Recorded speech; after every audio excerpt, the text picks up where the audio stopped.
Hi, everyone. Welcome back to the Record Lab podcast. My name is Nathan. I'm a songwriter, music producer, and audio engineer from Toronto, Canada. On today's episode, we have a very special guest. He is an audio engineer, also here in Toronto. He specializes in recording, mixing, and mastering. He has worked with some pretty cool people over the years, including Pressa, Tory Lanez, Houdini, Popcan, like a bunch of cool people. He also is the founder of Risk Engineering, where he really provides artists and helps them take that extra step to make it sound like a radio-ready record. Okay, without further ado, I'd like to welcome Ty Danelley to the Record Lab podcast. Thank you, man. I appreciate you having me on. Of course. Thank you so much for being here. And thank you for the nice intro. Yeah. Yeah, of course. I guess a question I like to ask the guests when they first come in is like, how did you start getting into music? Was it like growing up? Were you interested in it? Or how did you kind of take that as your career path and kind of lead into that? Yeah, I mean, like a lot of people in our industry, it goes back to like when I was young, just playing guitar as a kid kind of thing. My dad was always a guitar player, so I kind of followed his steps and was in and out of bands and stuff like that. And then a bit later on, I kind of switched to more digital creating, a lot of hip hop, R&B, pop music, that kind of stuff. And that's where I really kind of like, I felt good. You know what I mean? So I just kind of stuck with that and really had no clue like where it was going to go. I just really enjoyed kind of making beats and recording my buddies in my parents' basement kind of thing, like just for fun. And it quickly just kind of turned into something where I was like, I was wanting to do this like day and night, every single day. I just like completely fell in love with it. A few steps here and there, and it kind of turned into a career, thankfully, from just being a hobby. Yeah, that's awesome. Did you like pursue an education in it as well, or are you completely self-taught? So I went to Metalworks in Mississauga here. Okay. I took their 1 year like audio engineering music production course. It's just kind of a quick thing. Did that and still really didn't know like, because I grew up in Winnipeg and I moved here like just to kind of do that 1 year of school. And I had no clue like what was going to happen after. I was like, do I just go back to Winnipeg, make something happen there? Do I try to stay out here, try to make something happen? And I ended up staying here just to see. I was like, if it works, it works. If it doesn't, then I'll go back home. And that was about, I want to say 15 years ago, and I'm still in Toronto. So it's thankfully and gratefully it's been working. Yeah, no, that's awesome. Yeah. So did you find like after graduating school, did you think there was still like a lot to learn too with the 1 year program? Tons. Yeah. Tons, man. Yeah. And I'm not necessarily like, a lot of people ask me these days, like if they think they should go to school for audio engineering. And these days, like back in the day, like kind of when I went, like I said, we're going back like 14-ish years ago. There wasn't as much accessible on like YouTube and stuff like that as there is today, right? Yeah. And there's other people these days, like myself included, that I offer like kind of one-on-one courses that I can do with people here at my home studio in Toronto, or we can do it virtually if you're not in the GTA, where I just teach you like exactly what you want to learn. If you want to learn mixing techniques, mastering stuff, recording, gear, like whatever, we just go over exactly kind of what you want to learn. And we just do it to the level that I would have wanted when I was kind of starting out. So I always tell people school isn't necessarily necessary these days, especially for the cost of it. A lot of times it's tens of thousands of dollars, right? Yeah. Where I say you could put a quarter of that into, doing a one-on-one course with someone like me or someone else or something like that and get really straight up valuable information instead of doing school where you're kind of learning some stuff you do like, some stuff you don't like, and you know what I mean? Yeah. And then you can take some of the money that you would have put into school and invest it into some equipment that you might need to get yourself started, maybe a good computer, that kind of thing. So these days, I always kind of, I'm not saying the schools are bad, you know what I mean? But for me personally, all the stuff I learned after school is all the stuff that I know today. I couldn't agree with you more on that because I also did a 1 year program in audio engineering and music production in Toronto. Sure. And I find like, I will always credit that. I think like maybe 20 to 80. The 80% of what I learned is from surrounding myself with other engineers, getting into studios and learning from them and learning their techniques. And then also like Exactly. my own learning. To this day, I still like, yeah, I graduated school, but Yeah. even yesterday, like I'm watching like a video on YouTube of this mixing engineer going through his mix chain and like doing stuff like that. Like there's so much to learn when it comes to it. And I think Yeah. I agree with you. Like school, yeah, it's like good and you'll learn some stuff from it, but also just learning outside of the education system and learning from people who are in the industry and who are actually doing it every day. And then that way you can 100%. get into the stuff you're interested in. Or it's like, if you're really interested in mixing, Yeah. then you can find a mixing engineer who can teach you their techniques and stuff. And then you can learn that Exactly. rather than learning from like a textbook and like, you should do this because that's what the book says. It's like, you can Yeah. learn so many different things just from other people. And I think that's really important. Bro, and you know what it is too? It's like the experience of you just kind of doing it is so Exactly. much more Exactly. that you get so much more out of that than you do from school, in my opinion. Yeah. Yeah. It's really just like doing the work and just practicing and getting better and like working with different artists who have different voices or different styles and just trying a bunch of different things and just getting your ears trained and used to kind of how things should sound and For sure. studying great mixes and stuff like that. A lot of things these days you can kind of do on your own, or like I said, kind of like with a mentor, like someone like me who offers kind of courses. So that's, yeah, there's a lot you can do on your own in this industry these days.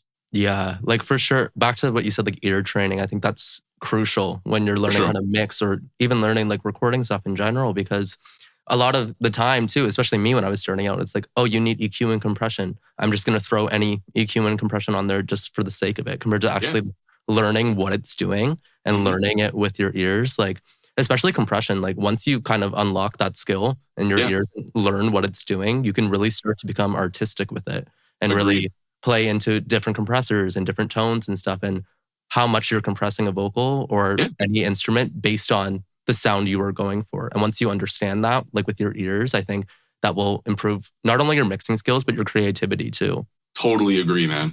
Yeah. Or knowing like when you don't need to compress. Yeah. You know what I mean? Because a lot of times people just think, yo, you got to throw a compressor on everything. Yeah. But like if you have a beat stem from a producer that you're working with and you can tell it's already like already leveled. Like you don't need to compress something that's already kind of been compressed or that's already kind of like locked in. So all those little things are just kind of, it's trial and error and just experimenting and seeing, finding out for yourself. You know what I mean? Mm-hmm. Yeah, especially like even what you said, like beat stems from stuff, like any splice samples, those are like compressed, let alone like master, all of them too. So you really got to think about that when you're like dragging files in and that, like sound wise too and level wise. It's like, do you really need to compress this vocal that's definitely been run through like a preamp compressor, then compressed again inside a DAW and then like ran out. Exactly, man. Yeah. Kind of leaning into the side of like making records, and on that conversation, what do you find yourself enjoying the most to do, whether it be recording, mixing, mastering? I would say these days, mixing and mastering is kind of my main kind of thing, especially like even over the past maybe 2-3-ish years kind of thing, especially like after COVID. A lot of people figured out like, hey, if I can't go to the studio, I'm going to bring the studio to me. So they just got little home setups where they kind of have their own mic and interface kind of thing and just started recording on their own, but realizing, hey, I can record on my own, but my mixes are terrible. So I still got to send those out to Ty or whoever, you know what I mean? So I find myself over the past, like I said, 2 or 3 years, maybe doing less and less recording, but more mixing.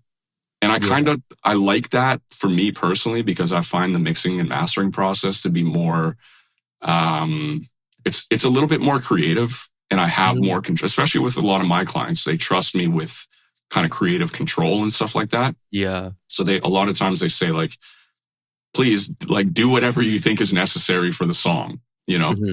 And that's fun for me, just kind of sitting in my room and just, I'm by myself. I don't have anybody like yapping in my ear or telling me to do this or that. So for me, it's mixing and mastering for sure. But recording's still fun. If you're with the right artist and the vibe is nice and it's a talented artist that you're working with, it's great because the chemistry is always so real. You know what I mean?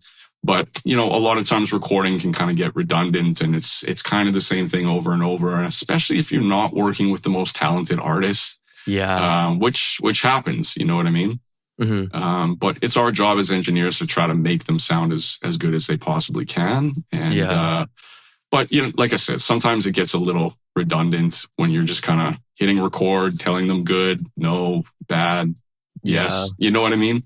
Yeah, for sure. Because it's like when you're recording someone, for example, like you said, like isn't the best or that, it's like sometimes it's fun to have a challenge, but sometimes it's also so much easier when someone can actually just like sing and do stuff that you're like, oh, this is making this recording process fly by easily. Yeah, exactly. That's, I find, like a much more pleasant experience to deal with. 100%. Yeah, because it just makes not only your life easier, but also like from a creative aspect, you're able to bounce off of each other way easier if there's like a good chemistry and the person's talented. A lot of the times when I've recorded people, because I can sing as well, it's like if I want them to do something, I'll just sing it for them, and then they hear it right away, and then they sing it back, and then it's smooth sailing, and then you're just able to track vocals so much easier that way. Exactly. Yeah, but the mixing and mastering too of it all, it's like an introvert's dream. It's like they just get to be by themselves and just like do their own thing. But as much as you need like the technical side of it and ear training and all that stuff, it's very creative as well. And like you can, once you start learning the techniques and the fundamentals of it all, that's how you can start putting your own style into it. Being like, this is how Ty mixes things, and this is how he does it, and it's going to sound different than another mixing engineer, but that's because it's like your stylistic artistic choice, which I think is really cool. Well, and that's the thing. And it's not like you necessarily have to always like move mountains. Like you don't want to take someone's mix and just make it something completely different than what they gave you. But it's just adding the odd little thing here or there. Like, just the odd production change. Like if you drop the beat on a certain line or something like that. Or maybe you chop apart from the vocal and use it on the intro, but in some weird effect or something like that. Or like little things like that when you send it back to the client, usually they're like, holy shit, like that wasn't even, I didn't give you that. Like you just created that from something that was there, And most times they're super like thankful and grateful that you kind of go that extra mile instead of just like cleaning the track up, making it sound good. You also add your kind of artistic, creative touch to it. And, some people, you've got to judge the client. Like, do they want like the reference mix that they sent you just kind of cleaned up and that's it? Or do they say, hey, I'd like you to kind of like, please have creative control, So there's a time and place and knowing the client that you're dealing with of how far you can kind of push things. Kind of leading into that topic too, finding client wise too. How would you find yourself like starting out, like finding more clients and building your clientele up? Like me personally, or just in general, like today? Or I guess you personally, like kind of how like you started it. Yeah. So again, we're going back. So this May will actually be my, I think, 12th year, like in business. Like that's just been my career. Thank you. Appreciate it. So going back to like that first year kind of thing, a lot of that was just me kind of working. And again, like I came out to Toronto knowing nobody, right? So I just met a few guys at school, and then they introduced me to some friends of theirs who maybe rapped or sang or whatever. So I met a few people like that, and then was just kind of working for free just to kind of build my experience and that kind of thing. And then eventually kind of realized, because at that same time, like when I finished school, I started applying for internships at different studios around Toronto, and either just didn't get a call back or email back, or I would, and they'd say, hey, we're sorry, we're not looking for anyone right now. That's why I kind of started doing my own thing and realized, hey, these people keep coming back. So now instead of just doing it for free, let me charge them a little bit, And then whenever they would come, because of what I've done for them already, they were super like thankful, and they're like, yeah, sure, we'll toss you a few bucks. And then I would always say like, hey, and if you don't mind, like at the end of the session, if you have any friends or anybody that's in music, please like feel free to send them my way. Yeah. And so a lot of my first kind of clientele was just kind of word of mouth like that. Like just try to do a good job in the session or for a mix for somebody, and just like, hey man, please, can you like pass my name on to some of your buddies or whatever? And then a lot more came from social media when I started really kind of going hard on there. And back in the day, it was more like Facebook was kind of still the big thing. It wasn't like Instagram and TikTok how it is now kind of thing. But back then it was Facebook, and there was I just randomly like stumbled upon like a Facebook like group page called Toronto Rappers. And there were just like thousands of like members in this group, and everyone would post their song on like the feed and stuff like that. And I saw that one day and I was like, bro, this is a gold mine. Like this is thousands of people in Toronto that rap or sing or whatever that I could just approach and be like, hey, I'd love to have it. So I'd send out like DMs to people and really like customize the DM. You know what I mean? Like I'd make it really personable to the artists I was reaching out to. I'd check some of their music out on YouTube or whatever. And I'd say, hey man, I love this song that you did. Like, love your flow or love your lyrics or that kind of thing. I'm an engineer in Toronto. I'd love to have you down for a session sometime. So I would send like hundreds of messages out like every week kind of thing to people. Yeah. And, you know, maybe you'd hear back from 30, 40% of them. And then from those 30, 40%, maybe you'd get like 20% that would actually be down to come in to record or mix with you kind of thing. But man, that was like a gold mine, because I gained so many clients just from sending out messages like that. And the same thing could apply today. Like you could do the exact same thing on TikTok or Instagram, Twitter, whatever, or X, whatever. That same kind of method like applies to today of just like that online grind. You know what I mean? Yeah, for sure.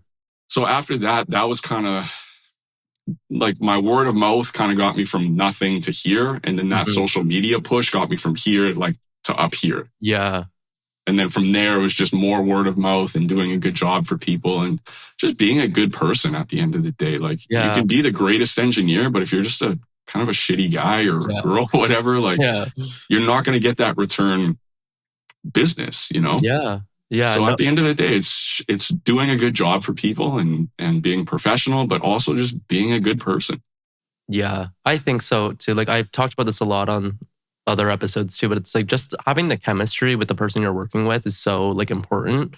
It's crucial. It's like, yeah, especially in recording, but also just like building connection wise too. It's like, why would you want to send your mix off to like an asshole that's just like not fun to work with, or like just exactly, rude. Man. Like, you want to work with people that are like-minded and everyone has the same idea. Like we want to make a song that sounds amazing and turn it into a record that everyone's proud of and everyone wants to release, not someone that has like a negative attitude about it. Yeah. Like, yeah, I think that's really cool. How did you find yourself like getting, because I know you've worked with some pretty like big artists. How did you find yourself kind of taking yourself from like here, like with the Facebook group, to like kind of moving up, working with more high-end people?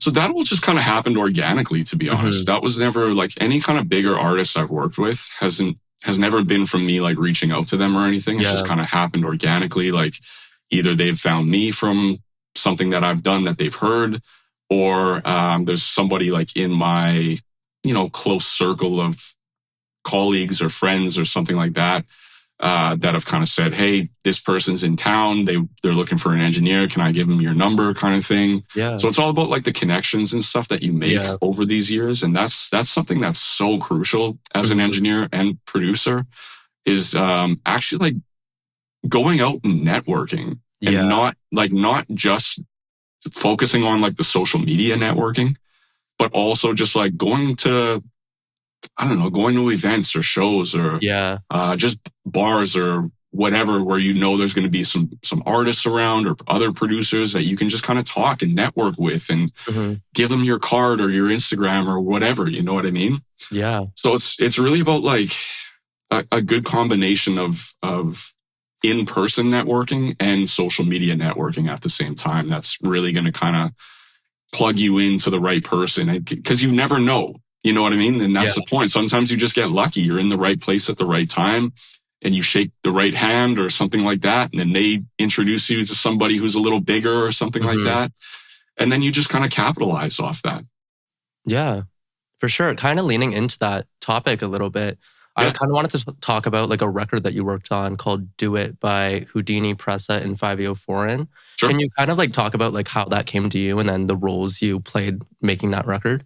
Yeah, so same thing, man. That just came from just my network. Like that was somebody that I knew who was kind of close to Houdini.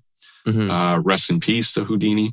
But he was always around him back in the day. And me and this guy have a connection. He was the one that said, hey, Ty should kind of, like, he's a good engineer. He should take this. Yeah. So they originally came to me to just kind of master the whole album because it was already, I guess, like a lot of songs were mixed already. So I was just supposed to kind of master the whole thing. But then they said, hey, we've got this one song that, you know, could be mixed as well. Like, can you do that? So I said, oh, yeah, of course. Like, I'd love to. So that was the one that I fully like mixed and mastered.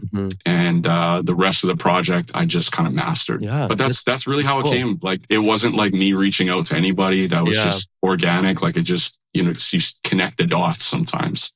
Yeah. Kind of taking us like into that like mixing process. Like, let's say you get like the Pro Tools session and everything. Like, where would you start from there in your ideal mix?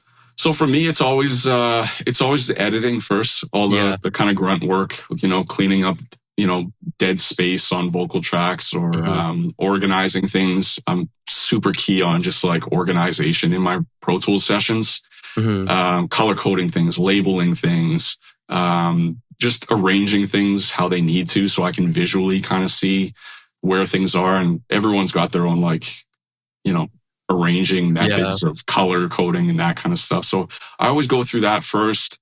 Any tuning that I need to do, although I think they had auto-tune printed. Oh, okay. But usually I would kind of tune things with like Melodyne if I feel it's necessary. Once I've done kind of all the editing, I'll usually start with the beat stems first.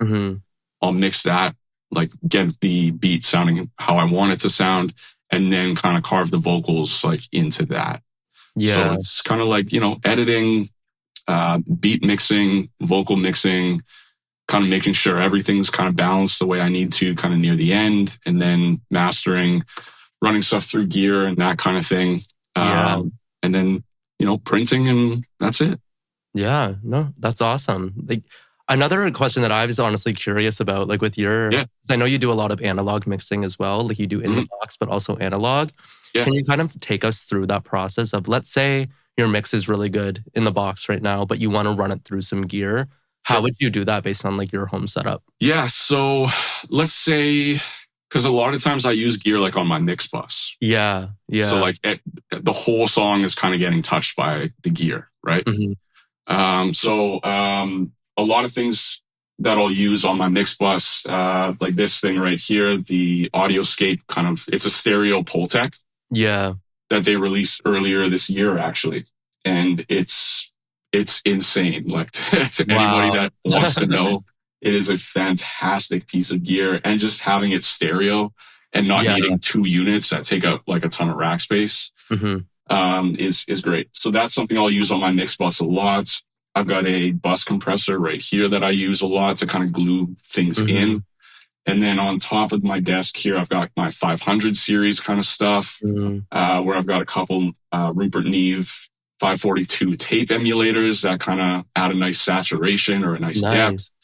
I've got an SPL big stereo imager, which kind of can add nice width and more depth. So those things specifically I'll use on my mix bus. And then I've got other things as well that are just mono units, like the Moog EQ4 sounds amazing on vocals. That airband is like fantastic for just getting that like nice shiny air sound on a vocal. And then other, you know, I'm big on like vocal compression with analog.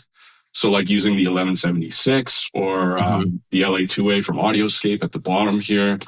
I'm big on analog vocal compression compared to digital compression. Yeah, for sure. So that's kind of a rundown. And, you know, I've got everything wired into my interface and then routed in Pro Tools so that everything can kind of go out to the gear and then back into Pro Tools and, you know, use it as almost like use it as an insert. So you're using it like a plugin and you're just doing it live, right? That's really cool. And that's like much more simpler than I thought too, because I know patch bays like are a lot of like they're very common. But yeah, because I was curious of how you do that because I noticed you use a lot of analog gear in your mixes and just kind of like that step of like doing it in the box and then taking it out of the box too. And the fact that you use that on your mix bus too, that makes like a lot of sense because it's like, okay, like you did your whole mix in Pro Tools. Now let's give it that analog feeling that it needs and that analog like clarity that it needs. And yeah, that's really cool. Yeah. So that's pretty much it. Like everything's, and you know, the question I get a lot is like, why don't you have a patch bay? And for me, it's like, it's easier for me because I'm not changing things around very often, right?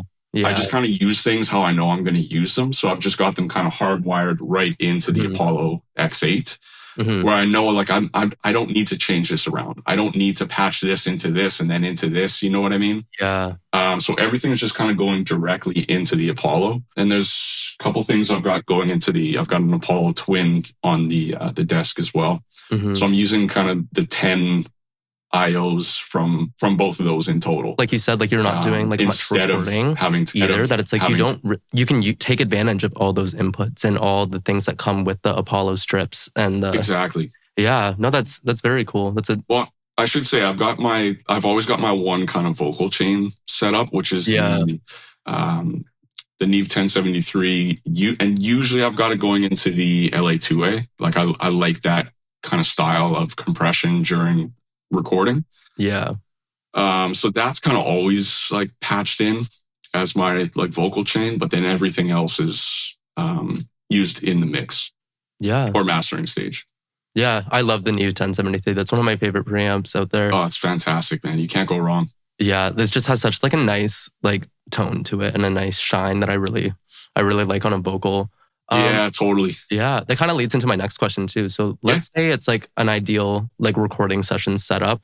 Yeah. How would like kind of walk us through that and like what preamp would you use, compressor, microphone? Okay. Are we talking like if money isn't an issue and I've just got my like access to anything? Yeah, let's do that. That's fun.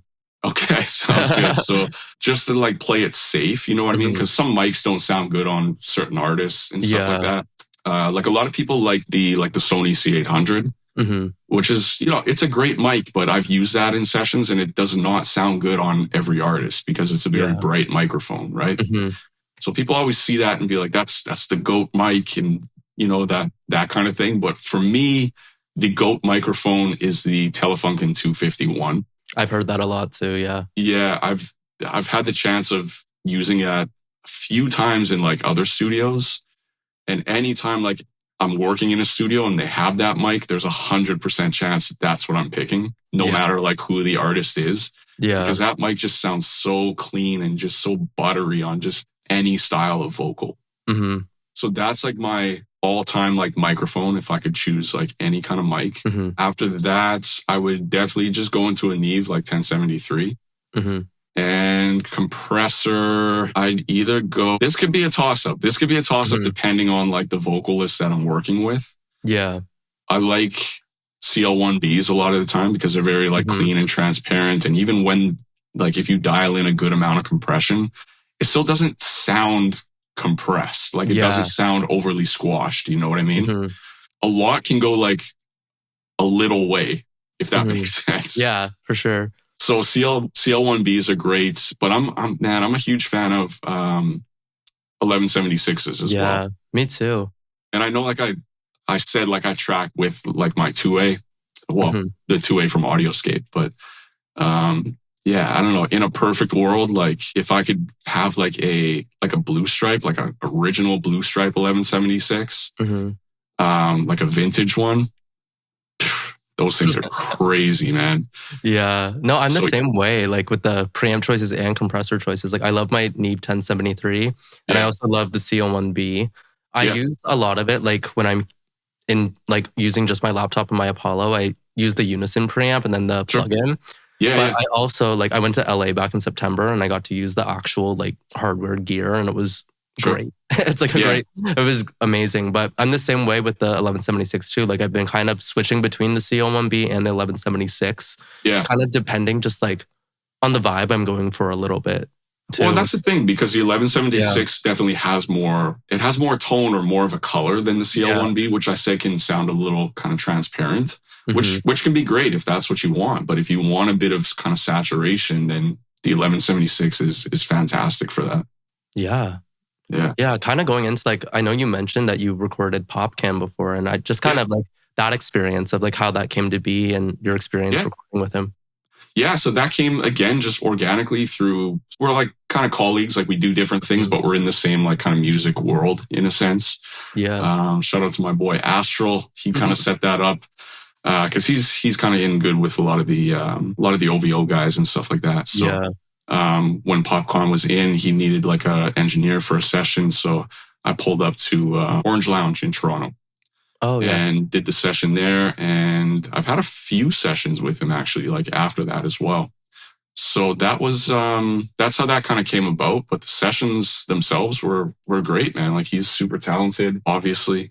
And the way that he works is really unique. Like he'll go in, pop a beat in the session, really just kind of like start humming melodies and getting the flows in place that he wants. And then he'll go on the mic and just kind of like do some lines here and there, come back out, hum some more kind of melodies, go back in. So there's a lot of kind of like in and out of the booth that we were doing with him. And man, those were some cool sessions for sure. That's cool. When something like that is happening too, like from a writing standpoint too, do you find you just like to stick in your lane with engineering, or do you kind of give like some creative input on like word choices or lyric choices and all that? Or do you like to stick mainly just to the engineering side of things? I usually like to stay in my lane, especially with an artist like that who's like, he knows what he's doing. You know what I mean? Yeah. If it's a kind of an up and coming artist, or they're just starting out, that kind of thing, and maybe their pen game isn't the greatest, or maybe they're adding too many words or too many syllables into a line, that's when I'll step in and say like, hey, you know, you could probably take this word out and everything will flow a lot better. You know what I mean? Yeah. But when you're working with someone like on that level who's just so established already and so talented, like you don't need to say that much, you know? So in those kind of instances, I just kind of like to bring the best out of them from an engineering standpoint, and not necessarily from a creative standpoint, but you're still creative at the same time. But I don't like to say like, hey man, you should say this, or you should sing this, or you know what I mean? Because they usually just, they have it already. Yeah. No, that's awesome. Like, I understand that you work a lot like in hip hop, like in that genre. And a question I like to ask all the guests too, like musical influence wise, like does the music that you listen to and that you like to listen to reflect the type of music that you make? That's a tough one, because I tell people this all the time, like maybe I'm mixing or recording with a hip hop artist all day, right? Or an R&B artist, or I'm mixing an R&B song all day, right? Yeah. When I'm done and I'm just kind of hanging out at night, or maybe I'm just making dinner or something like that, and I want to put some music on, I want to put something on completely different from what I've been working on all day. You know what I mean? Yeah. If I've been working on hip hop for 12 hours in the day, I don't want to keep listening to hip hop when I'm just kind of in my own time. I'll throw on like classic rock or jazz or reggae or something, you know, like something completely different from what I've been listening to, just to kind of refresh my ears and stuff like that. Yeah, for sure. So my taste of music can be all over the place, man, like completely all over the place. And I think it kind of needs to be when you're an engineer or producer. Just because like I've kind of made my name and my brand around a lot of like hip hop, R&B, pop music, it's still so good to listen to other music to know why that music is good. Yeah, for sure. You know what I mean? Yeah, I've talked about this a lot on some of the other episodes. It's like experimenting in different genres and just listening to different genres. You can pick up certain things in that you can then implement in your own exactly choice and kind of mix it up. And I think just listening to music in general, even if it's not in your like specific genre, it's going to increase your skills a lot, and it's going to help you become more creative. Totally. And especially like for engineers, I tell people all the time, like listen to the Beatles or something like that.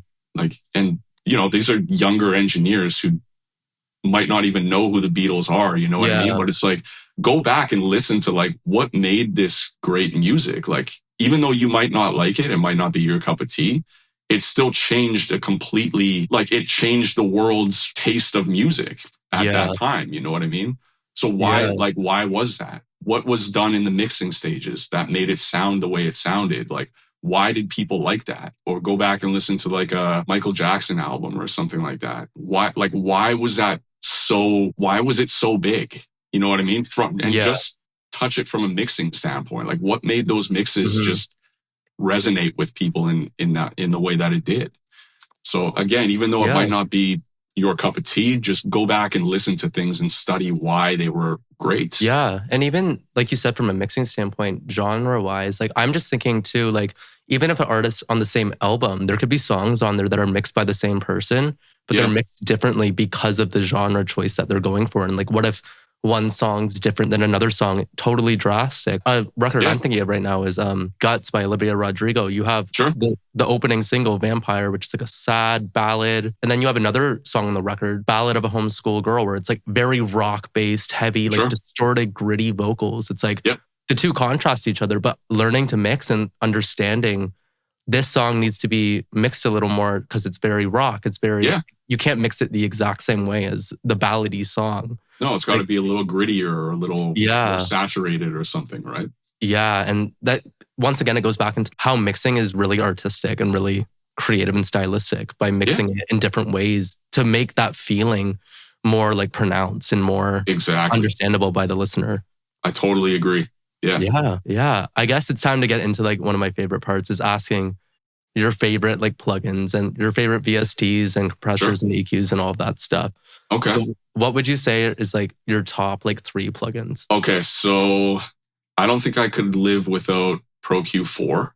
Oh, okay. I've heard really good things about that one. I'm still on 3, but I've heard 4. I mean, 3 is still great too, but 4 just kind of took it up a level, you know? Yeah. So that's just something that I can use on anything, right? Like and especially with Pro Q4, when they added the spectral mode where you can kind of use it almost like soothe, you know what I mean? Yeah. Yeah.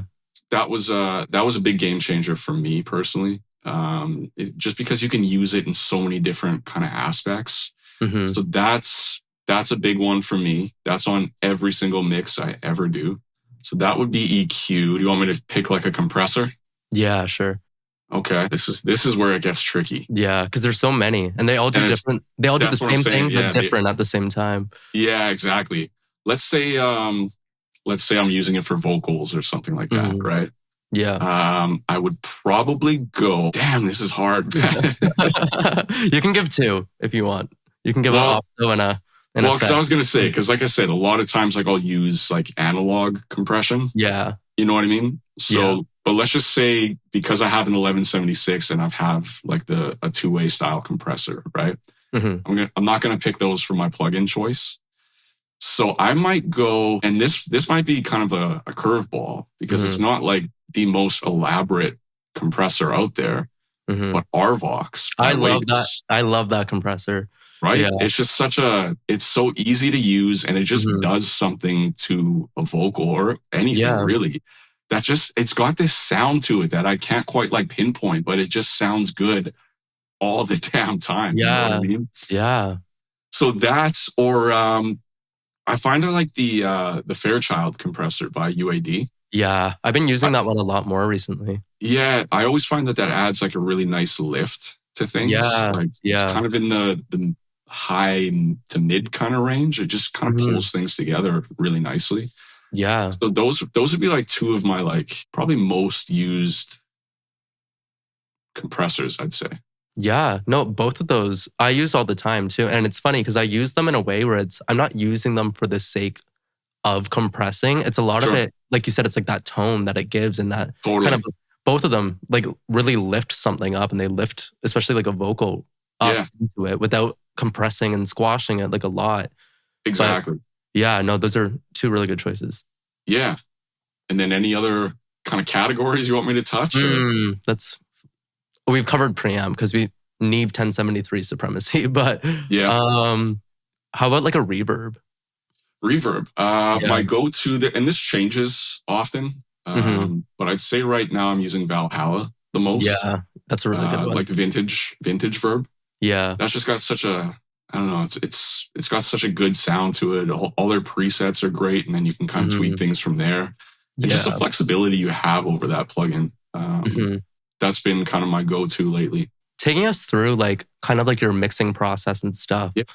What would you say like are some like spatial elements that you think are like really necessary? Because I see all the time there's like some people have like a short verb, a long verb, eighth delay, slap. Like there's a bunch of different things that people use to help create space. Yeah.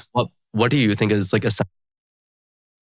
So on my kind of vocal bus, once I've done my processing like on that bus itself, like EQ, compression, saturation, de-essing, whatever, that's when I'll kind of start to get to like bus processing. Like I'll send that out to a bunch of different aux tracks that I have in my session. And that's where I really kind of get my depth. So I'll have usually like a short reverb, which just kind of like, it's almost giving the vibe of a natural room. It's not giving me any like long tail end of a reverb or anything like that. It's literally just to kind of give the natural sound of a room, especially if someone's recording in a vocal booth, or maybe they've got the Chaotica like eyeball kind of thing. I find a lot of times like when people send me records where I can almost tell that they were using a Chaotica because it really kind of deads the sound. You know what I mean? And I want life in a vocal. I don't want it to necessarily have that dead sound. You know what I mean? Yeah. So that's where like a short reverb comes in, where it just brings back kind of a room sound, but not in like an annoying way, just very subtly. So I'll use that. I'll use a slap delay. That same thing. It's a really kind of quick thing. It almost sounds like a short reverb in a sense, right? That's how I usually use it.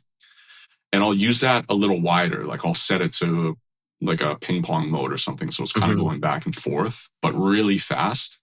So it's giving that kind of dimension in the same thing, a really subtle way. A lot of times then I'll put like an actual longer reverb on, which is giving me that more kind of, tail end on a vocal or whatever. Yeah. Then I'll usually do some sort of like quarter delay, eighth delay, whatever is kind of necessary for the song. Whether we want that faster or slower, that's, to the taste of the song itself. And you can do some cool things like on the delay itself by like maybe you add a reverb to the delay, which gives it some width, but it's only touching the delay, like not the lead vocal, right? Yeah.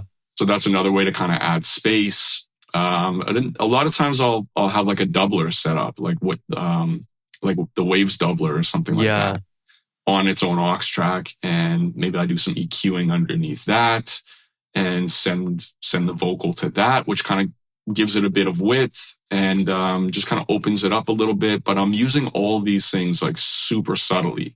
Yeah. But once you start putting all those on, and you're just in the motion of doing it, you might not even notice it necessarily. But then when you A/B it, you turn all those buses off. You're like, oh shit, now I see what it's doing. You know? So it's all those kind of little things. And I say this all the time. Mixing is not about like moving mountains in one kind of step. It's all these little kind of increments that work up to the big picture, right? Yeah. So instead of using just one thing to kind of try to do everything, just use everything kind of subtly so that you work up to this kind of big thing, but incrementally. You know what I mean? Yeah. Yeah. So those are definitely some of the ways that I'll add dimension and width to a vocal specifically. Yeah. Kind of back into like processing vocals. Yeah. How would you like approach a mix when it's like you have a lead vocal and then like a lot of different like harmonies and stacks under it? How would you process those background vocals? Yeah, so the golden rule is like you don't want to process the backgrounds exactly like the lead, right? Because then everything starts to kind of blend together. Yeah. So a lot of times like I'll EQ the background vocals differently, whether I'm maybe, because a lot of times with my backgrounds, I don't want them to be overly bright. I want my lead vocal to kind of shine and take the star or be the star of the show, right? So my background vocals, maybe I'll dull them down a little bit. A lot of times, if I've got harmonies, I'm panning them left and right. Yeah. And if there is something that I only have mono, maybe I'm adding a doubler on it or something to kind of space it out a bit. Maybe I'm using Pro Q4 to kind of carve out some, how you can set like one of the bands or something to just affect the middle. Yeah, like the dynamic or like the mid side.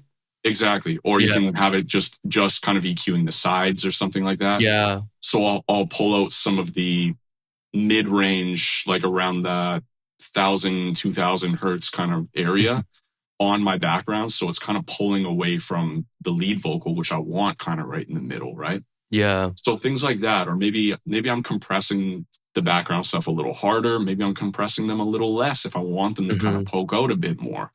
Or maybe I'm adding more saturation. Like I like a lot of times to add like tape kind of saturation to my background vocals because it kind of warms them up differently from my lead vocal. So those kind of little steps that just kind of carve out space for them from the lead vocal, I think really kind of helps. Yeah. And when you're doing all that processing, I assume you're doing it like on a bus, like on an aux track, right? Yeah. Or do you do it individually? No, usually it's on a bus, especially if there's like, if I've got a track with like a bunch of different backgrounds or harmonies or something like that. It makes it a lot easier just to kind of do the main prop. Maybe I've got like one, like, I don't know, maybe I've got an EQ on certain tracks or RVox on certain tracks, something like that. But the main processing is done on an aux track kind of set to all of them.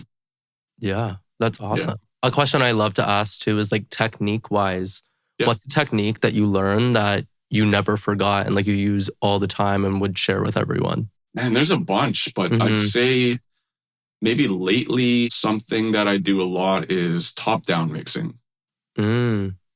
Where you kind of start with your mix bus before you even touch any individual stems in your track. Yeah. So that's something that I do quite often these days is I'll kind of load everything up. I'll load up the beat stems, I'll load up all the vocals, and I'll do kind of a rough like leveling, right? Like I'll kind of just with my faders or just the mouse, whatever, I'll kind of make things sit volume wise where I want them, but I'm not applying like any compressors, EQs, no nothing yet. I'm just leveling things out.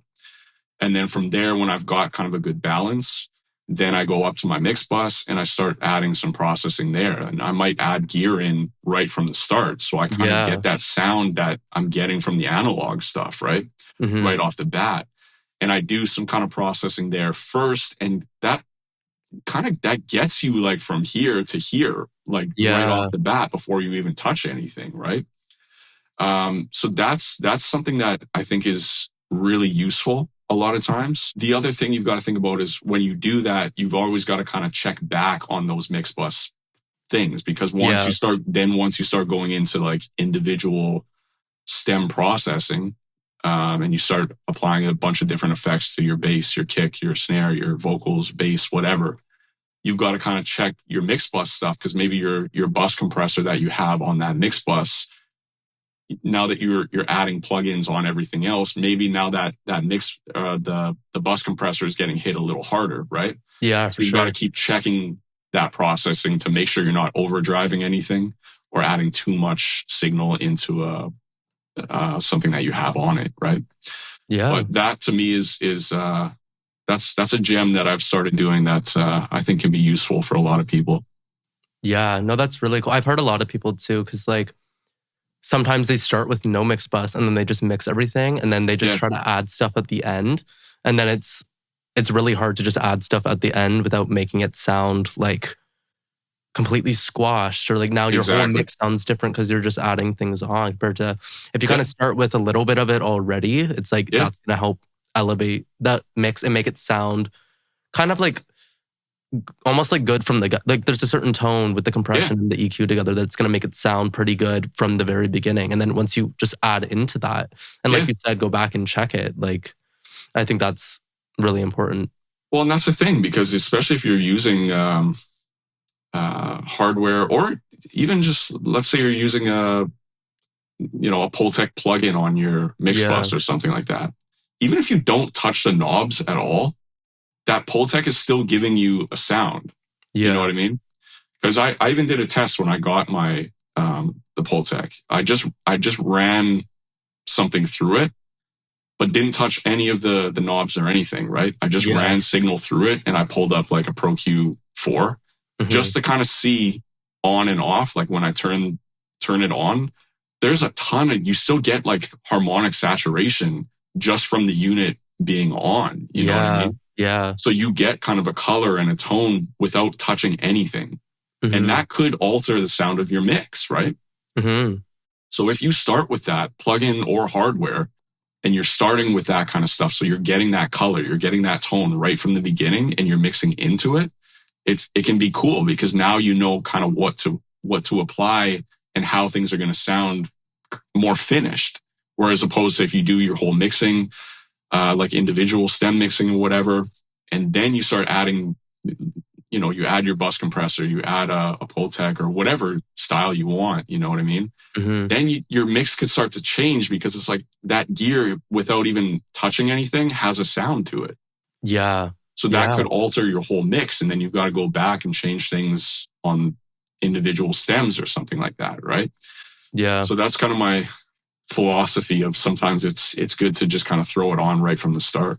Yeah. And not necessarily like limiters, but like anything that kind of adds color or texture or whatever, Yeah, because not even like that's one of the main reasons why I love analog gear is because it's not even for the sake of like using it for the tool it's meant to do. It's the sound and the color and like the tone in it without it actually being like sometimes even on or like compressing anything. Like you said, like you plugged in the Pultec one and then from the get-go there's like a saturation to it already. Exactly. Without turning up any knobs or adding any EQ. It's just built into it.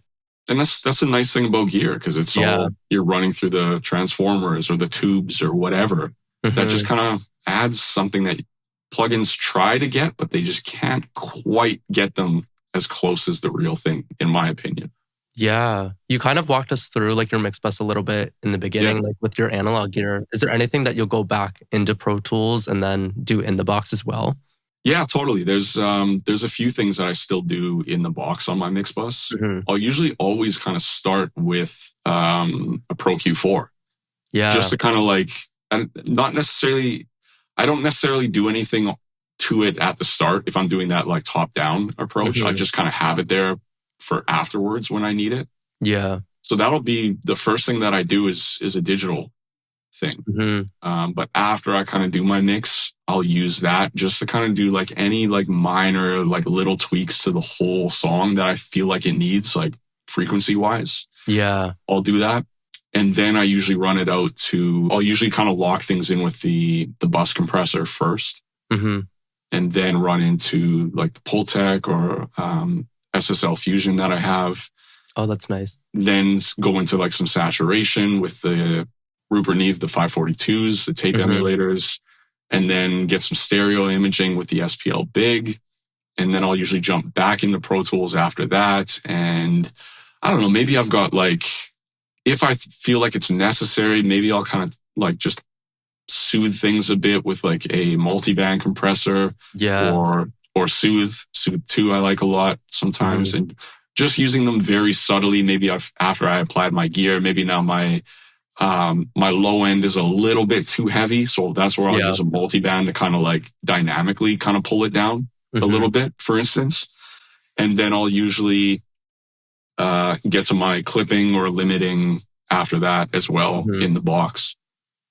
Yeah. So it's kind of like start in the box, then the middle of my chain is analog, and then I finish it in the box as well. Yeah. If that makes sense. Yeah, just curious, what type of limiter do you use? This could change. I'd say most times these days I'm using FabFilter's Pro L2. Yeah, I love that one. Yeah, it's just you can get color from it if you want. You can keep it transparent. So I find myself these days using that a lot. Another one that I think a lot of people don't use is the Slate Digital limiter. I'm drawing a blank on the name now. I think it's like the FGX or something like that. Oh, I think I've maybe heard of that one. I'd have to check it out more. It's cool though, man. I use that a lot. Or the UAD, the Oxford limiter. Oh yeah, I switch in between those two a lot. I find doing like the podcast stuff, I kind of like how clean the Oxford one is. So I'll use that rather than like a FabFilter one. Sure. Yeah, that one's really good too. There's a lot of controls on it too. And like especially that like enhance feature as well. Like you can really get some more like saturation with it if needed. Exactly. No, that's a good plugin. Yeah, those are two. So those like three are kind of like some of my go-tos at the moment. Yeah.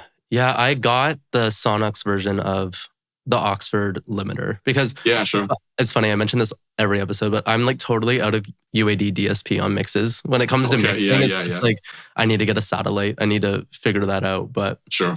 yeah, that's the one downside to the UAD stuff. It's like they're so good, but you need like a bunch of stuff in order to run the DSP. Do you have a like a twin? Yeah, I was gonna say I only have the twin because I guess as I was just saying that I was like, for you it's probably no big deal because you have the twin and the 8 one. So yeah. yeah, But trust me, I know that struggle, man. Like before I got the X8, I was constantly running out of DSP, and I ended up getting a satellite, which I kind of regret, to be honest. Oh, really?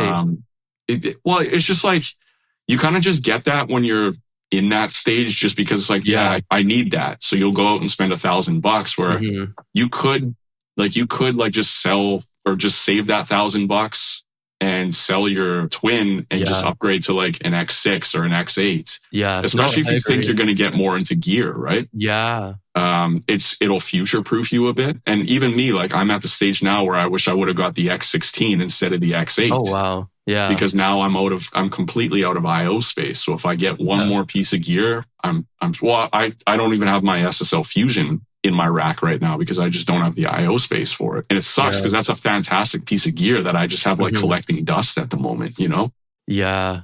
Yeah. So I always say, like, if you think that there's a potential of you getting more into gear, like in your home studio, instead of going with getting a satellite just to kind of deal with your plugins for the time being, maybe consider like upgrading to the X8 or the X6 or something like that. Yeah. Just to kind of future proof yourself a bit, and you'll get the DSP out of that as well.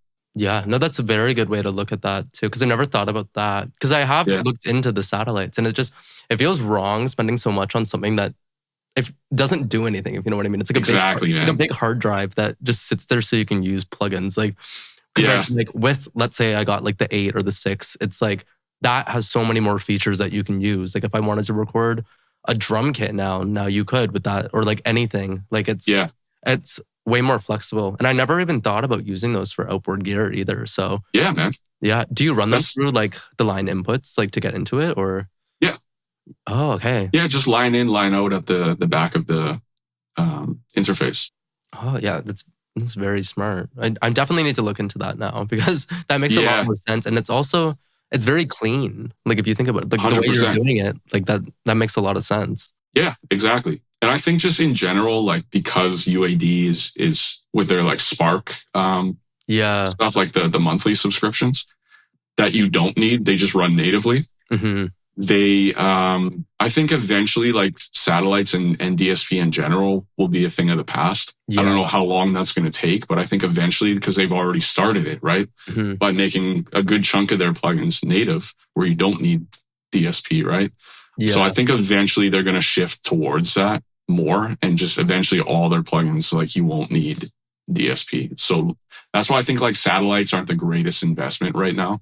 Yeah. So I think eventually they will become like an extinct piece of equipment. Yeah. That's why I haven't gotten one either. Like I'm kind of getting into the habit of just like using them wisely and routing and learning to print things as well. Yeah. But when it comes to putting them on an aux, it's like I'm fucked. It's like there's no way. There's no way changing that. But especially when you're using them like on a stereo aux, because they take up more if it's stereo, right? So yeah. And some of those ones that are just like, they eat up so much DSP. Like, I know. It's brutal. Like any of the preamps, especially like when I'm recording and stuff, like I use the 1073 all the time, but that one takes like 43%. Just having it on, just ready to go. And then I have to work around my like recording template or work around the stuff I'm doing based on that one. But I'm interested in they have like the Neve 1073 preamp, like just the dial plugin that like is known to be like, like super low in DSP. So I need to get that rather than the other one that's taking up like half the twin. But like if you just want that Neve sound and that's all you kind of need, then that makes total sense. Yeah, I haven't been using it a lot to track recently because the studio at my work, like we have like an SSL, so I've been running that into an 1176 as my like, sound. So I've been using that a lot, and I'm liking the tone of it. Oh, totally, man! You can't go wrong with that. Then the sound of an SSL board is fantastic. Yeah, because like for the longest time, I never used it. I would use my own stuff because I use Logic a lot too, Yeah, and I like having my own laptop because I have access to like my plugins on my Twin and all of that stuff, and just having a little bit more control with that. But I sure. kind of taught myself. Like I really took the time to like study and learn on my own, like so I can run the SSL or my mic into this Snake, going into the SSL into Yeah, the compressor, and then I just take the line out of my compressor and put it on my line in of my Twin, and then sure. ready to go. It's like it's Yeah, very easy and the tone of it's nice. And I don't know about you either, but like when I'm like tracking vocals for people and stuff, like I do all my monitoring inside of console. And like yeah, there's no latency at all. You can have so much control of like how the artist was sound in headphones. And I yeah. think that to me is like super important and super, it's a really good way if anyone out there is like struggling with latency. Because I know there's some people that only use certain plugins because they're low latency and it won't affect their recording or it Yeah. won't affect the performance. But it's like that to me, honestly, is like such a thing of the past because I haven't had to deal with that just using Sure. console and using the chains in there. And Yeah. yeah, it's a great platform. I totally get that, man. Yeah. I'm me personally, I always just kind of do my stuff in Pro Tools when I'm Mhm. recording. But Yeah. like you said, I keep things like very simple when I'm recording. Yeah. There's a lot of people where they've got like a ton of different plugins on and stuff like that. But I Yeah. like to keep things fairly simple when I'm actually Yeah. recording. So I don't, and I'm not using any like UAD stuff when I record. Mhm. So it's mainly like the things I'll have on during a recording session will be like same thing, Pro Q4, just to maybe roll off some low end, maybe a bit of a high boost or something like that. Yeah. I've got the Waves de-esser and usually like RVox or RComp. So Mhm. these are all like low latency plugins that don't give me any Yeah. issues, right? And then I'll usually have like a reverb on or something like that. Yeah. But same thing, like just something that doesn't give me any latency, you know? But Yeah. I don't like having like a ton of stuff on when Mhm. I'm recording, especially at my place too, because I'm running you through some good gear already. Exactly. So going Yeah. in, it's already sounding like pretty clean and stuff, right? Yeah. I was just about to say that too. Like a preamp and a compressor on their own will already take like a recording from like here to here already because it's making it Exactly. sound almost like mixed in a way where it's like Totally. it's creating a tone that's like making the artist sound like feel confident and comfortable rather than just recording from like a mic in on just like a preamp. Exactly. Yeah. Well, that's the thing. So if you have because I know like outboard gear gets expensive and not Yeah. everybody can afford it, right? Yeah. But even if you just get a good mic and you're in like a somewhat of a treated room, you know what I mean? Man, that can make the world of a difference. Yeah. You don't need like all this other like outboard gear, especially when you're starting out. Like I tell people for this all the time. Like, yeah, it's nice to have, but build up to that where you can actually like comfortably afford a external preamp or compressor or something like that. Like, don't feel like you need it when you're just kind of starting out. Yeah. A good mic, and not even like it doesn't have to be it doesn't have to be a U87 or something like that. Yeah. You can start where you can start with what you can afford and then upgrade as you start, getting better or getting more clients and more money coming in. So it's all about just working with what you have and making the best out of it. Mm-hmm. I think I've noticed too recently, because like starting out, you want your stuff to be like perfect and you want it to sound great and whatever. But honestly, like a big portion of making a record too comes down to the mix of how things are mixed and how For sure. they sound. Because like, for example, a friend of mine showed me like a song that they did and we're asking for like mixing feedback. And I was like, it sounds really good. It sounds good already. Like, what mic did you use? And they're like, oh, a Rode NT1A. I was like, I never would have guessed that. Because the way it was mixed, it sounded good. Even though it's Totally, like, man. that's like a cheaper starting out mic. It's like, I would have honestly never known that because the way it got mixed was really good. And it was like, this sounds good on its own. Yeah, man. There's been a couple times where I've had somebody send me some vocals and I've been like, oh, this sounds really clean. Like, what's your setup like? And those couple times they've been like, it's just Audio Technica like 2020 going into a Focusrite.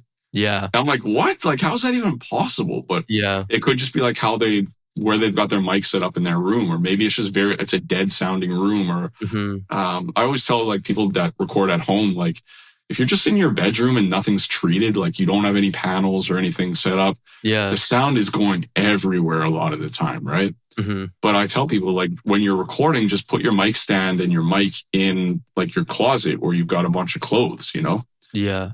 And that'll kind of really dead the sound instead of having it right in the middle of your room. You know what I mean? And sometimes you can get away with just inexpensive mics or gear by simply placing the mic in a good spot. Yeah. Like mic placement is almost more important than the stuff itself, man. Yeah. Because I've had artists that have worked with me like numerous times, and these are like artists that have a bit of money, and they've been like, Ty, what mic is this, and what preamp do you use? I'm like, okay, I've got the Neumann U87, and it goes into the 1073. They're like, okay, I'm gonna go out and buy that, and they do that, and they spend a bag on this stuff, and start recording at home, and then they send me vocals, and I'm like, what the, like, are you sure you got the same mic and stuff? Because it sounds terrible, right? But it's like I asked them like where they're recording in their house or whatever, and they're like, oh, I'm just like right in the basement. I'm like, okay, is it just a big wide open basement? They're like, yeah. I'm like, well, there's your problem. You've got so much reverb coming back into your mic that it sounds like shit, you know? So that's the thing, man. Mic placement and just recording properly can make the world of a difference, even just with lower level equipment. Yeah, even back to what you said about like not needing the gear right away too. Like I think a good way to look at it too is if you're going to buy a piece of gear, it's like make sure you understand how to use it first. Yeah, It's like understand back to what you were saying, like with the harmonic saturation, like all of that stuff, like learn what it's going to do to your mix or your recording before starting to like just like spending all the money and then getting it. It's like, oh, I have this, but I don't really know how to use it. It's like really learning kind of, especially with you, and I'd assume with all the gear that you have, like you really like understand certain tricks to use with it, certain things to do, when not to use it, because you have a good understanding of when and how to use it as well. For sure, man. And it was always, I've always based my gear choices off, let's just say like I've been in other studios, like bigger studios in Toronto or wherever, you know what I mean? Where I have like plethora of outboard gear to my disposal. I can use like anything, you know what I mean? So during those kind of sessions, I would always like experiment a little bit with different compressors or different preamps and that kind of thing, just to see like what my personal taste was, you know what I mean? And if I noticed I kept using that 1073 or I kept using that 1176, like that's why I got those two pieces of gear, because I always liked those, like when I was in like another bigger studio, right? Yeah. Or the other reason why I make gear purchases is because I'm always using like the plugin. Like I was always using like the Moog EQ4, for instance, right? Yeah. In like a mixing session. So I was like, okay, let me like look into this. Maybe I can get the real thing. And so that's the other reason of why, and within reason, you know what I mean? Because I love, like I said earlier, I love Fairchild like compressors. But I'm not fucking spending 15 grand or 20 grand on a outboard. You know what I mean? Like, there's got to be, you got to work within what you can actually like afford, you know? Yeah. And it's all, you know, it's levels and there's perspective to it. You know what I mean? Because somebody could look at the Moog EQ4 and be like, well, that's out of my price range. And it's like, that's fine, but just get something that is within your price range and then work up to like these kind of things. It's all levels to it, you know? Yeah. And you also have to think about it too. Like if you're thinking about like the money wise of it all, it's like, is getting like a $16,000 Fairchild compressor really going to elevate your mix so much than just using, like, is it going to sound like a $16,000 record at the end of the day if you buy it? Yeah, exactly, man. Yeah. Like how long is it going to take you to pay that off kind of thing? Yeah. Cause that's, you know, $16,000 for a compressor is crazy. It's insane. I mean, gear has gone up so much in price lately. It's absurd. Especially like microphones too. Like I always just think like, what if there's an artist in the studio with like the 251 and they just drop it? It's like, to them, that's like, oh, we'll just give them money. And then to like the engineer, that's like my whole like life saving. Like no shit, man. Yeah, it's crazy. Yeah. I was looking at like Universal Audio stuff the other day. I was on Long McQuaid's website. And I saw like the LA2A is going for like, after tax, it'd be like 10 grand Canadian right now. That's crazy. Isn't that insane? Yeah. It's just gone up so much in price lately. Yeah. That's wow. Yeah. It was like it was like 80 something $100, but then when you add the tax on, it's like just under 10 grand. Yeah. And I'm like, for a mono compressor, that's absolutely insane to me. Yeah, like even like, because I was looking at the CO1B, which I find is like a very like common compressor used too. And I think that one goes for like, I haven't done it with tax after, but I'd probably say like 6,000 maybe, like a little bit cheaper than 2A, but wow. Yeah. That's why like all these like companies like Audioscape or Stam Audio, like those kind of things, they're killing it right now because they come out with these products that are clones of the main things. Yeah. But man, I'm telling you, they're so close like to the originals. That's good. Because a lot of times like with UA or whoever else, like a lot of it, you're paying for the name of it. You know what I mean? Yeah. Like sure, maybe they're using better components in a couple different like spots, but like for the most part, man, like if you get the Audioscape 2A, like the one that I have, I've used 2A, like real 2As in studios like numerous times over like my career. And when I got this one, I was like, holy shit, like this is so close to a real 2A. Okay, that's good to know. And it's and it's like $1,300 like US. Wow. So it's like, it's a fraction of the price of the real thing. And it's like, if the real LA2A is right here, then the Audioscape's like right underneath it. Wow. Okay, that's good to know because I've always looked at stuff like that to be like, oh, well, it can't sound as good as like the normal one or whatever. But if you're saying it's pretty close, then you'd be surprised how good they are these days, man. Yeah, just throw a sticker on the label and just like change it. Exactly. Like, who's gonna know? Exactly. That's it. Yeah. To kind of like wrap up the podcast a little bit. Yeah. Is there any advice you'd like to give to any upcoming music creators or engineers about like just something that you wish you could know when you were starting out as well? Well, the main advice that I always give people, and you know, people always ask me this, like, what can I do earlier on? I'm just starting out kind of thing.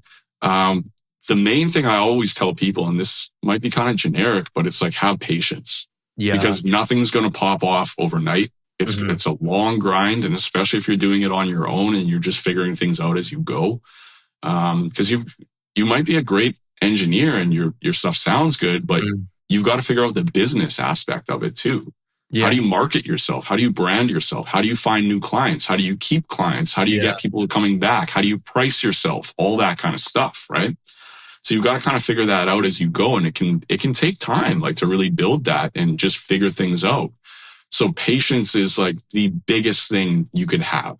And I'm not talking like it's going to be a few weeks or a few months. You could be talking like a few years before you start like really kind of making some decent money or just paying your bills from it kind of thing. Yeah. So the patience is crucial, man. The other thing is really just like, just get good at it. And just like hone in on your craft and practice. And even to this day, man, every morning I wake up, jump in the shower, I make my breakfast and I bring my breakfast in here, or I'm sitting out in my living room and I'm right on YouTube looking at other like engineers, you know, whether it's like bigger engineers or just like guys with 2,000 subscribers that are very small, but hey, they put this video out and I find it cool. Yeah. And maybe I can learn something from that, right? So my point is just always learn. Like every day, you can always learn something new or, you know, get advice from other engineers that are a little more established or they've been in the game for a while. So just always learn, always practice, always put the time in to make yourself better and that, you know, like that kind of thing. Yeah. So those two things specifically are like just super crucial, the patience and just putting the time in. Yeah. No, that's awesome. Because I find too, like even yourself, I find the videos that you put out on social media and stuff, like they're really like helpful for other engineers too. And I think for sure. That's like, it's great that the engineering community kind of does that stuff where they're sharing what they know with the people all around them. Because like you said, it's like even you, an established like engineer, you're constantly learning from other people as well because mixing is so crazy and there's so many things to learn about it too. It's like, and people create different techniques and stuff too. Yeah. And like maybe watching like that 2,000 subscriber guy, like maybe his technique like changes your opinion on something that you do, and then you try it out and you're like, I'm gonna add this to my workflow. Yeah. And I'm gonna do this because it's great. And yeah, I love that engineering is becoming a little bit more like well known. And that's something with this podcast too. I want to help engineers and people that don't even know what an engineer is, like really learn new skills and new tricks. Totally, and exactly. Like that. Yeah. Well, and that's a good thing, man, because it's like with the stuff that I'm kind of putting out, like content wise and stuff like that, it's all stuff that I would have wanted to know when I was starting out. You know what I mean? Yeah. So that I can try to maybe help someone do things a little quicker, kind of thing. For sure. You know what I mean? Because it took me a while. Because back then, like I said, there wasn't as much information or just videos or tutorials out there as there are today, right? Yeah. So it's like things like that I would have wanted to know, whether it's like business things, whether it's mixing techniques or stuff about gear or whatever. It's just all things that I think could help an engineer starting out or just building their career. Yeah, that's amazing too. Because I say it too. It's like in this community, it's like there's no need to like gatekeep anything or like gatekeep certain like techniques or all of this so you can be the best engineer or whatever. It's like, no, like we should all be like looking out for each other and like sharing with each other and exactly learning from each other too, I think is really important. Bro, there's enough work for everyone to go around. Yeah. That's always been my philosophy. It's like, and I've got a lot of different like colleagues and other engineers that I talk to on a daily basis, man, whether that's, texting, phone calls, or just, DMs on Instagram or something. And we're always like sharing things or helping each other out or bouncing ideas off each other or, maybe gear purchases or that kind of thing. And it's awesome, man, because there's some stuff that I might not know that this other engineer knows, and I'll pick his brain on that, and he has no problem giving me advice because I'll do the same for him, right? Yeah. So it's like you said, it's a good community most times. There's some engineers that are a little standoffish, but I say for the most part, everyone's very kind of open and just wanting to help and get help at the same time. Yeah. Yeah, well, thank you so much for being on this podcast and no worries, man. Sharing your experience and the techniques that you know with everyone. And thanks to everyone watching the Record Lab podcast for listening. And I hope everyone here learned something today. Yeah, no, thank you for having me, man. This was a good talk. Yeah, for sure. Bye, guys. They want me to crash the party. Just like I do at the Rari. I got the way tsunami. Might fuck around, just turn to a body.